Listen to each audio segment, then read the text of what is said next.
Welcome to Unscripted, a podcast with no script by design. We're not following a plan, and that's exactly the point. This show is about whatever's on the minds of your hosts, Larry Lannan and Duncan Giles. We'll dig into what's happening in the world, and just as importantly, what isn't making headlines this week. So, with that, let's get started. The conversation could go anywhere because we go wherever the microphones take us. Here's Larry Lannan and Duncan Giles. I'm Lannan, he's Giles. This is Lannan and Giles Unscripted for August 28th of 2025. My name's Larry Lannan, and we every now and then we chart new territory on this podcast. In the past, I've always joked about Duncan Giles and his fake background. Now, you may think he's got a fake background of being on a lake. No, Duncan, this is the real thing. That's it exactly, Larry. Thanks. It's we're my wife and I are out here on Lake Wawasee up in northern Indiana, and we are actually out on a pontoon boat recording this podcast. Well, as long as you're having fun, that's all that cares. But I think that this situation brings up a burning question for me, and I really do want to hear how you would react to this. But Duncan, do retired people actually take vacations? Yeah, it's kind of unique, isn't it? Because I would never really, take a lot of vacations, but we came up here last year along with our daughter and son-in-law and his son. And this year we decided, what the heck, let's do it again. We're at the same place we were last year. And once you start, the retirement process, once you're doing what you want to do, then it makes it a lot easier. You budget for things. And so this week we're we're in Wawasee. We've had several great days. Today's a little gray out here, but the lake is calm. Not many people are out, and we're just having a great time in northern Indiana. Now, of course, your wife, Kim, is still working. She definitely is on vacation. So you think retired people do take vacations then? Yes, retired people do take vacations, as opposed to me being a slug at home. But yeah, this one was kind of interesting because, as you know, and I apologize to everybody for missing last week's podcast, but as folks can see from this, I'm still a little wrapped up. I decided to bang my elbow a week ago Monday. It swelled up a little bit on Tuesday. We thought it might have been tennis elbow. It kept increasing in swelling and pain and lack of movement and pain. So I ended up going to the doctor Friday morning. The doctor said, the physician's assistant looked at Kim, who was with me, and said, can you drive? We don't want him driving. They were both convinced that I had fractured my elbow. I did not think I'd fractured it, but you never know. So we got it x-rayed. It was ended up not being a fracture, but that took up most of the morning and waiting for the results that day. Then I've just been on antibiotics for bursitis because it basically became inflamed, so trying to calm it down. And lo and behold, we said, well, what the heck? If I'm going to be in pain, I might as well be in pain on a lake as opposed to at home, since it's already paid for. I'm glad we got the update because my wife Jane wanted an update on your elbow, which we thought could have been fractured at the time that we went ahead and recorded the podcast last week. I interviewed Mark Monteith, who's one of the great historians of pro basketball in Indianapolis, and he promised he'd come back again so the two of you can kind of commiserate about the history of the Pacers. So we will do that. His latest book, by the way, is Vukovich, the Man Who Wouldn't Lift, about Bill Vukovich. He actually wrote a book based on what another reporter had written years ago based on his notes, and it's available online at the usual sources. And also, Duncan, it's available at the new Indianapolis Motor Speedway renovated museum, which I haven't been there yet, but I'm looking forward to going.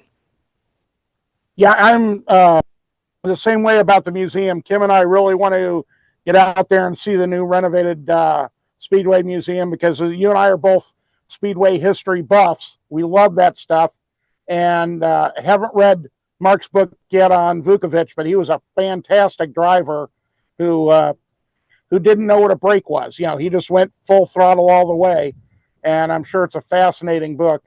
And on our Pacers experience, yeah, Mark came a little bit after I did, so it would have been an interesting, see how it had changed over the years. So looking forward to having him back on when I can be there, so we can exchange stories and see what the differences were for when I was working there, for when he was covering them, the Simons were there. My last year, the Simons were there, and it was markedly different before then. Well, it's funny because he not only talked about the time he covered the Pacers, but looked at the history, and he talked to the people who were ready to move the Pacers from Indianapolis to Sacramento. And he did talk about the fact that before the Simons bought the team, that really the whole thing was being held together uh, with paperwork and with scissors and tape by Bob Leonard and Nancy Leonard. That they basically just held a place together just well enough to keep the team going. And you saw that up close and personal.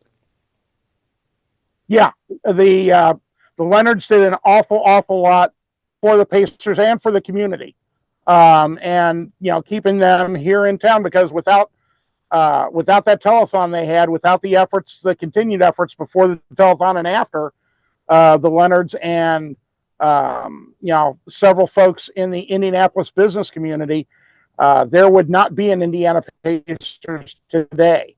So extremely grateful for all the folks' efforts back then who kept the operation going until it could be decently funded. Let's put it that way. Well, I was doing a radio talk show at the time that telethon was done. And what I remember most about it is I talked to people who put telethons on in the past. And they said telethons usually take months, even years sometimes to plan. That telethon was planned, what, in 3 days? Yeah. It was thrown together, literally thrown together. Basically, it was almost like the old Andy Hardy, Judy Garland movies. Hey, kids, let's put on a show. Hey, we need to sell this many tickets. How do we do this? Season tickets. Let's put on a show. And that's exactly what they did. When I watched the very first, they were trying to put people to come on and do acts. And the first act they had on was a 5-year-old girl playing a piano. So it tells you what they were trying to do just to keep that thing on the air all night. And they were successful. They got done what they needed to do. Now, Duncan, you know that I'm really into world records. So I've got a new world record for you. I'm not going to spend a lot of time on it or go into detail of it. But I know you're a fan of tacos, are you not? I'm sorry, I didn't catch that. Fan of what? Are you not a fan of tacos? Tacos. Um, well, I'm a fan of what I like to call American tacos. I'm great with the ground beef, the cheese, the sour cream. Aside from that, not so much. Well, this is about a festival in Mexico where they do the modified tacos. And they set a new record. The Guinness World Record has now been set for tacos. Duncan, in 1 hour, they served 13,215 tacos and also broke the records for the largest stir fry and largest frying pan, which you would almost have to make that many tacos in 1 hour. I can imagine they would have to have something huge to do that. That had to be an unreal operation, just an assembly line, boom, boom, boom, boom, boom. Otherwise, there'd be no way. But that's, when you think about that, 13,000 tacos in an hour, that's unreal. That is absolutely unreal. That is a Guinness World Book record for good reason. Now, every now and then I like to choose a story that's entered the news world over the past week, and this one didn't get as much publicity as it should have. The foreign secretary for the British government is a man named David Lammy. You may have seen him on TV or whatever. David Lammy is his name. David Lammy went fishing, but unfortunately, he didn't do it quite right. He fished without a license. And in Britain, they take this stuff seriously. You know how much he was fined for that? 2,500 pounds, which is more than Oh, $3,300. yeah. And guess who Yeah, his, that's not fun. That is and that is get, not fun. Yeah, if you see me moving around a little bit, we've got I don't know what looks to be a yellow jacket, Kim. Yeah, yellow jacket decided to join us on our voyage out here. Part of the fun of recording in nature. I was going to say, yes, and you're not fishing or breaking any records, or hopefully not getting any fines, but you're getting plenty of insect infestation there. No, we're out here. We're out here just in the lonesome, and I'm basically giving an example of what we're doing while we're out here. Because while I'm talking, I'm also driving the boat. So, we didn't anchor. We're drifting a little bit. So basically, just reversing so I don't run into anybody's dock. Because I don't really think that would be a good thing to do. Well, hopefully you're far enough away from any dock that they're not in danger at this point. Now, is this your captain's hat that you're wearing? Yeah, yeah. This hat is part of a set. I've got a nice little captain's hat that says I'm always right. And of course, Kim has a nice little hat that says, yeah, I'm the first mate and I let him think he's right, which is a married man I'm sure you can identify with. Yeah, I would never, if I wore a t-shirt or a hat that said I'm always right, my wife would have an answer for that real quick. So, yeah, I get that. Now, I have to finish this David Lammy story, Duncan. Do you know when he got fined for this fishing without a license, do you know who his fishing partner was? No. The Vice President of the United States, J.D. Vance. Now, Oh, interesting. Now, do you think that Mr. Vance may have helped him out with the fine? What do you think? Yeah, it's like, okay, the rules apply to everybody else, but they don't apply to me. You got to love those. And you and I have both seen evidence of that in every level of different political parties or everything else. But yeah, the rules have to apply equally. So if you're doing something wrong, even if you're with somebody who is the Vice President of the United States, nope, that doesn't cut it. You know, it reminds me of a saying. There was a man, I think his name was Senator Long. Anyway, he was many years ago. He was the chairman of the Senate Finance Committee, and somebody asked him how do you deal with tax laws with all the people competing with all these different interests? And he said everybody that came to him had the same view: don't tax you, don't tax me, tax the man behind the tree. Yep, everybody wants to have nice roads, wants to have services, trash, water, sewage, clean water, things of that nature. But I don't want to have to pay for it. Shouldn't be me. Well, you're my friend. You shouldn't have to pay taxes. No, it should be those people. It's always those people, and those people are a little tough to define. Those people, you people, yes, that's and whoever they might be, it's just not you or your friends, right? Yeah, you just I'm a firm believer that everybody should be taxed and paying their fair share of tax, but that unfortunately is not a popular way to have that view here in the country apparently anymore. I'm against things like trillions of dollars of debt and still cutting taxes. I don't quite see the math on that, but that's just me. I don't know. You and I was never very good at math myself, but I think I can pick up some basics here. So, yeah. Well, what I want you to do now is talk about where you're at, because you're at Lake Wawasee, and you and I have talked about this offline a lot, because I know you spent a lot of time up there at that lake with your family, and you're going back up there again. Talk a little bit about where you are for people who are not familiar with it, the geography, and just why you have such a close tie with that lake. Absolutely. Lake Wawasee is the largest non-man-made lake in the state of Indiana. It's about equidistant between South Bend and Fort Wayne, if you look at that triangle. And during my youth, my family had a couple of different places up here. My dad bought and sold a couple of different places. So I spent a lot of my pre-teenage years up to 16 up here in the summers. And I still have a cousin, his wife, that live up here, who I'm very close to, who are wonderful people, and we're having dinner with them tonight. And how old is Marge? 90 what? 92 or 3-year-old aunt, who is sharp as a freaking tack, and wonderful sense of humor as well. But the thing that amazes all of us is I drive around this lake, and my memory, of course, is not what it used to be. Lord knows if anybody's is. And I recognize a few of the boat houses where they may have their gear and things of that nature, or some of them, the bigger ones, actually house boats. But the houses up here are unreal anymore. You used to have to have money to be up here, 40 years ago. Now 40, 50 years ago. Now you have to have money to be up here, because these houses on this lake are all multi-million-dollar houses for the most part. It's nuts, and how big they are. I was asking my cousin dinner the other night. I said, why do they build these houses so big? And basically their theory is it's on a 5-year plan. They build these huge houses or buy these huge houses. They have several big, expensive boats. They never come up here. They never use it. And in 5 years, they're broke from paying for it, so they have to sell them.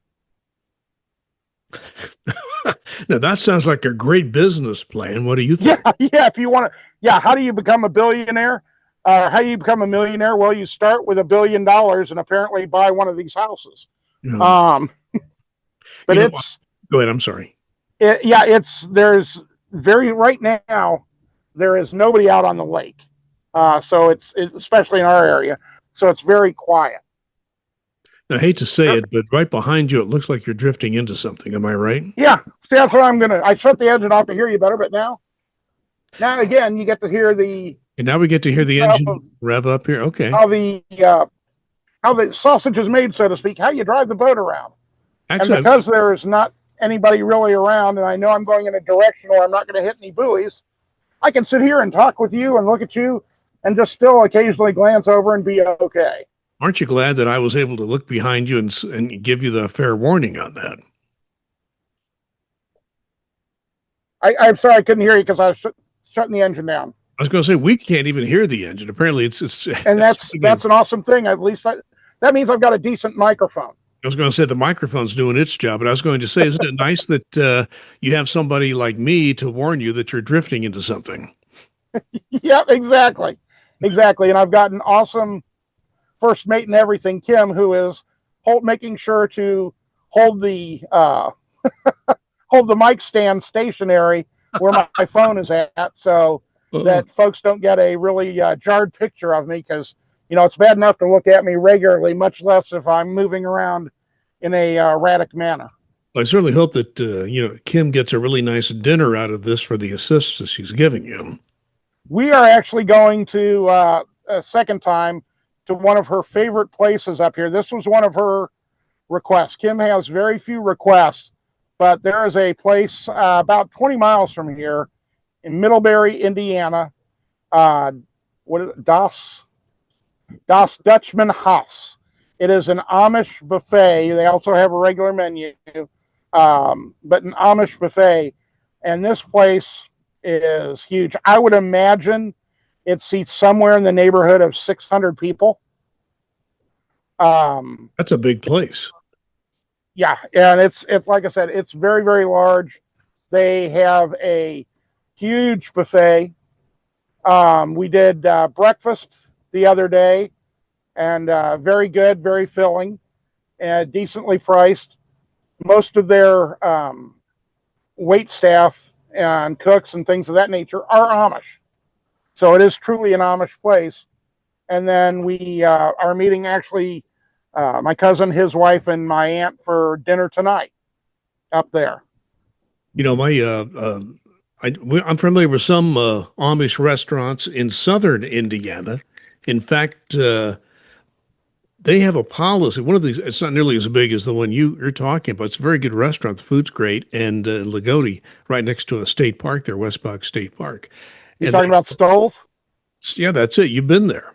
Well, Yes, we've been there, and I like Stoles, but this place puts Stoles to shame, both in size wise, selection of food.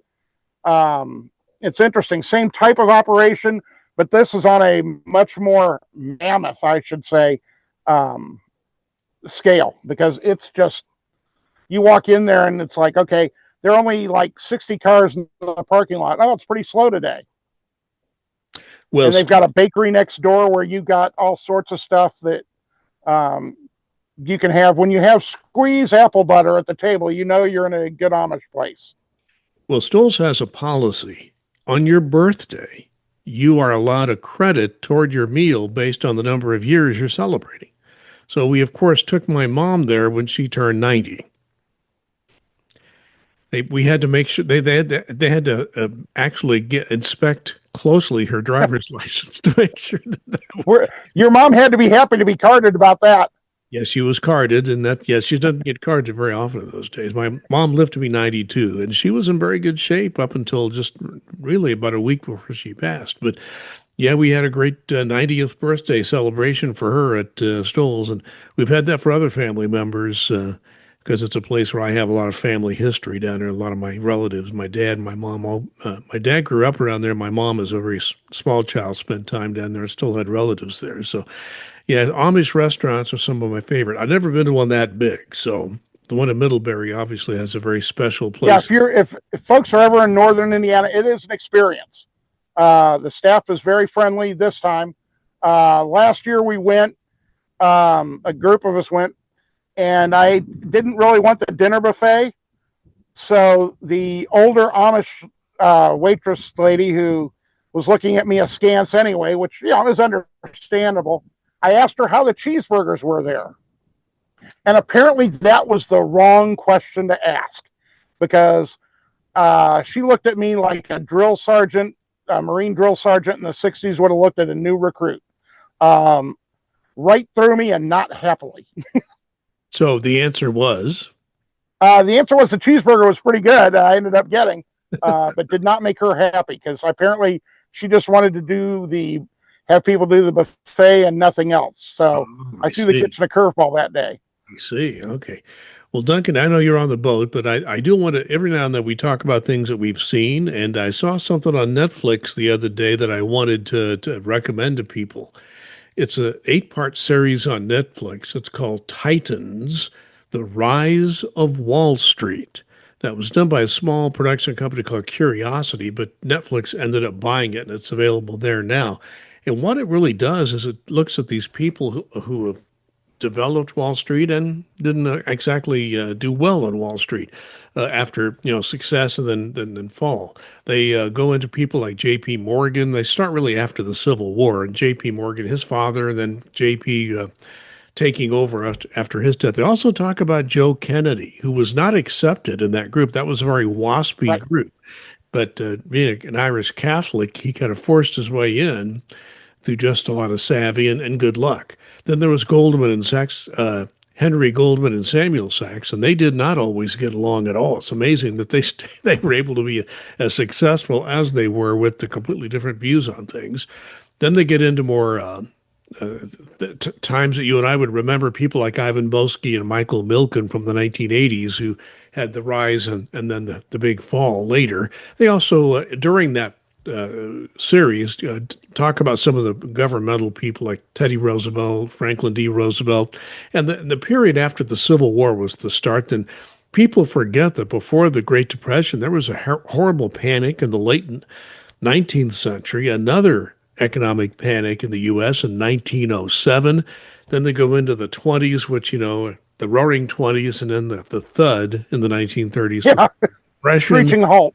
How the First World War set up the Roaring 20s, and then all the big takeover scandals in the 1980s, how they happened and how they fell. So Anyway, I just thought I'd mention that. It's a good 8-part series. If you want to maybe just spend a weekend and just watch the whole thing or watch it over time. A lot of people have Netflix these days. Titans, The Rise of Wall Street. I think it's a good one. Yeah, and that it's also very, I would imagine, very interesting again to see, to use our quote we like to use here, how the sausage is made, how Wall Street basically was really formed, so to speak, why it was formed, and again, as you alluded to with Joe Kennedy, who they would allow in, who they wouldn't allow in. Basically at first they were trying to corner the market, everything, control everything, because that was what J.P. Morgan was basically into, and I'm sure it's a very good watch, and I'm sure we'll be putting that on our list to take a look at. Okay. Well, listen, I really appreciate the fact that you have taken time out from your retire-e vacation, a real vacation for your wife, retire-e vacation for you. So do you really work that hard at home that you have to take a vacation, Duncan? Kim does. Let's put it that way. Kim works really, really hard. At this point, it's just a little bit of a break for me. Unfortunately, I've been hardly able to do anything up here because of my bursitis. But I can do things. Anything I can do one-handed, I do to help out. But yeah, I was able to drive a boat, and it's just something like right now we're out here. Kim was behind the camera, was basically just laughing because as you were talking about the series, we had a duck decide to chime in on. Apparently, they liked it because they were quite vocal about it, quacking in the background. But when you're out here on something like this lake, especially at this time of day, even though it's not a nice day yet, it's overcast, it gives you a sense of peace and relaxation. And that's what Kim's done a lot of here while I've been driving the boat around. And that's what I always urge everybody to do. Whatever gives you relaxation, whatever gets you away from the stresses of the days, whether you're retired, whether you're working, 40, 60, 80 hours, whatever you are, or if you're looking for a job, like so many of the federal employees out there that are still looking for work, trying to find something, do whatever you can to relax yourself, not stress yourself, and, take care of your mental health. Well, I think going to a place where you have some history and you have fond memories of that place, I think that adds a little something to it, does it not? Absolutely, it does. Yeah, just to see how much it's changed. Some things, some things haven't. There's still a place up here we haven't gone to because apparently some of the reviews are quite negative, but that I can remember my parents going to, the local bar up here that you could basically drive your boat up to. And that's always fun when you have a bar or restaurant that you can drive your boat up to. Back then, drinking and boating, while not accepted, was not really as seriously taken as it is now, as it should be taken. So yeah, I mean, if they had the fine folks from the Kosciuszko Sheriff's Department out in their boats outside this particular restaurant back in the 70s, I flat guarantee you they could have written as many DUIs as they wanted to. Well, you don't want to mess with the Department of Natural Resources. Don't they do the patrolling now? I think they do most of the patrolling on these lakes now. No, here it is. Here it is, the Sheriff's Department of Kosciuszko County, and it always has been on this lake for whatever reason. I mean, I can remember, the statute of limitations has passed long enough. When I was a preteen and I had a boat, when you're going out at night, you're supposed to go very, very slow with lights on. Well, if I was in a hurry, I wouldn't have my lights on and I'd be moving at quite a rapid pace. And there was a group of us that would do that, and they knew it was one of the group, but sometimes with the boats they had at that time, they couldn't catch us. So they would just be yelling at us, and we know it's you, but they couldn't prove it.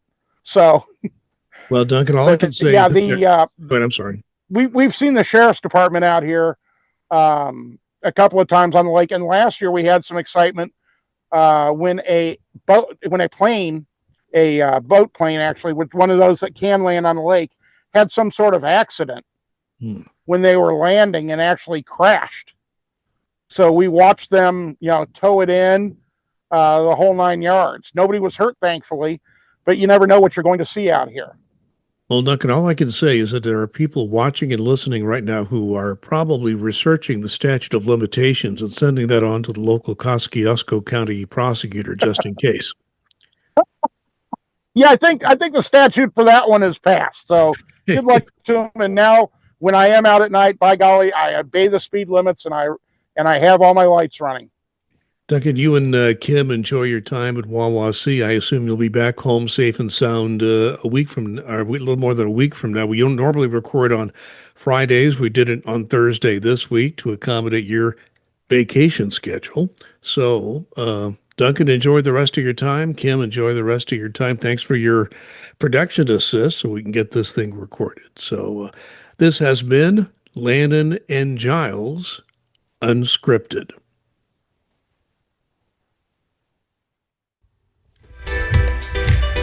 We have one ask for you as the audience. Like and subscribe to this podcast. We appreciate it. Duncan and Larry will be back soon with another episode. In the meantime, this is Unscripted.